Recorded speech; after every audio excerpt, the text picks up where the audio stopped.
Stangibelisco here. Without fail, every weekday, I get one phone spam message, a Zen message, meaning that it's silence on the other end of the line. Obviously, the person cannot legally say anything, but I guess there's nothing to stop that person from or entity from calling me every single weekday without fail. Just once.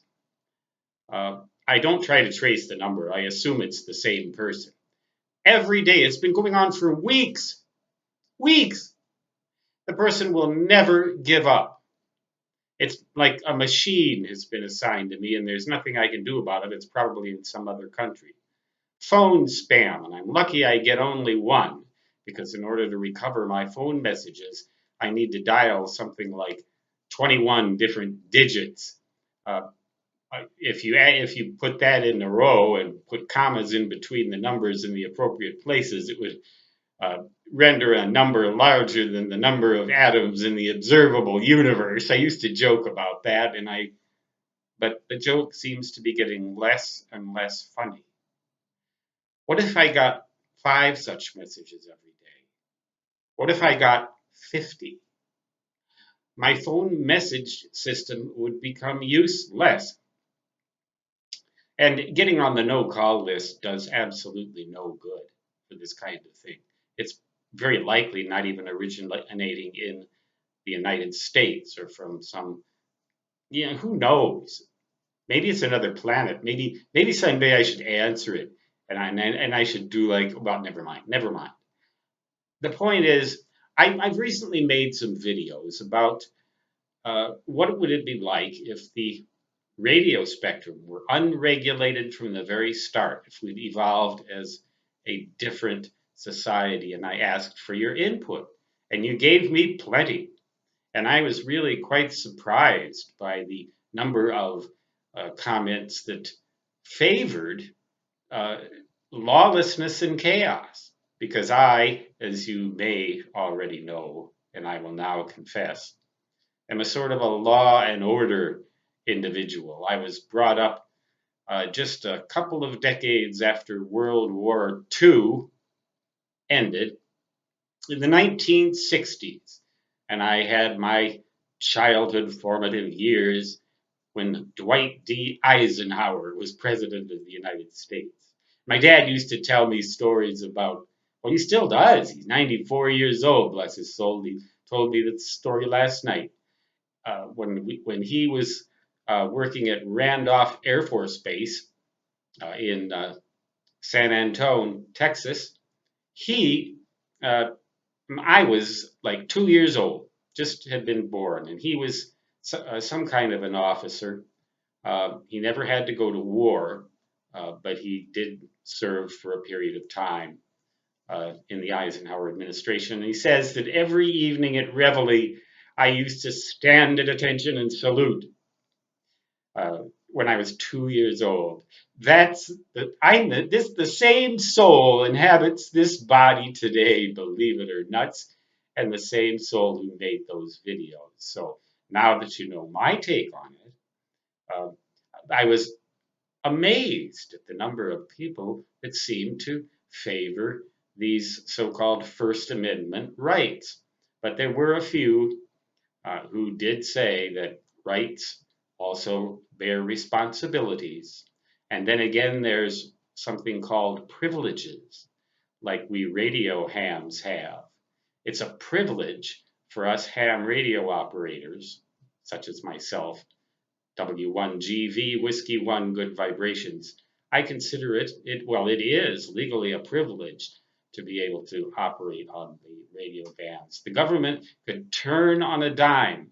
The administration could change in a heartbeat, and probably will in about 2 years. And things could very well become much different.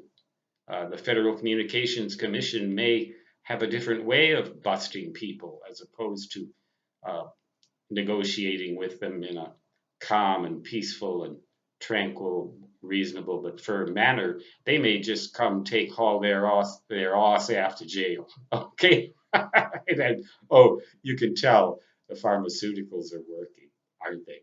But seriously, my mind is clear and I'm speaking with dead earnestness. I'd like to ask you for your input on a flip flop side of this issue. Suppose that the internet had evolved from the very start as a tightly regulated network where if you made the slightest slip of the tongue, you could go to jail.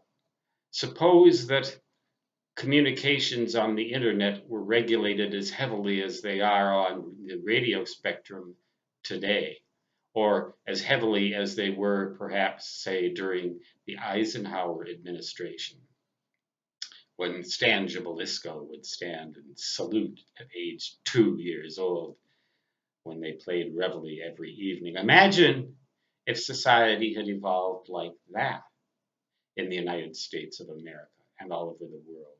In some of the world, it is.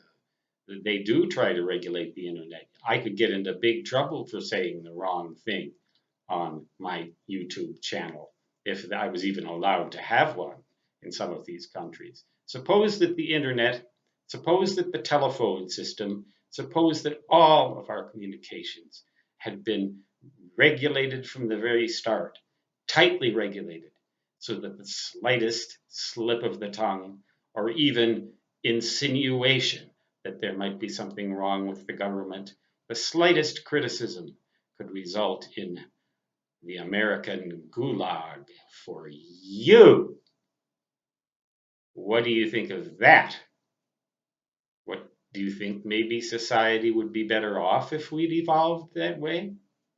Do you think maybe we might all be more free because we could say things about antennas without fear of being harassed? We could have telephones without fear of being harassed. We could say things without having to shut comments off for fear someone would flame us or spoof us on the internet, rob our personalities. Suppose that the crime for, suppose that if you were to get convicted of identity theft, wrongly or otherwise convicted, that you could be executed via the guillotine, like Robespierre, who they said in a funny, supposedly funny at the time, cartoon.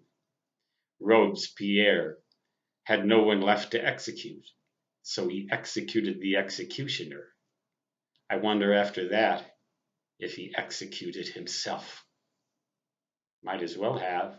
Suppose, but what I'm imagining you to suppose is that the internet were regulated tightly so that one slip of the tongue could land you in jail. Do you think we'd be better off that way? Do you think we should be that way?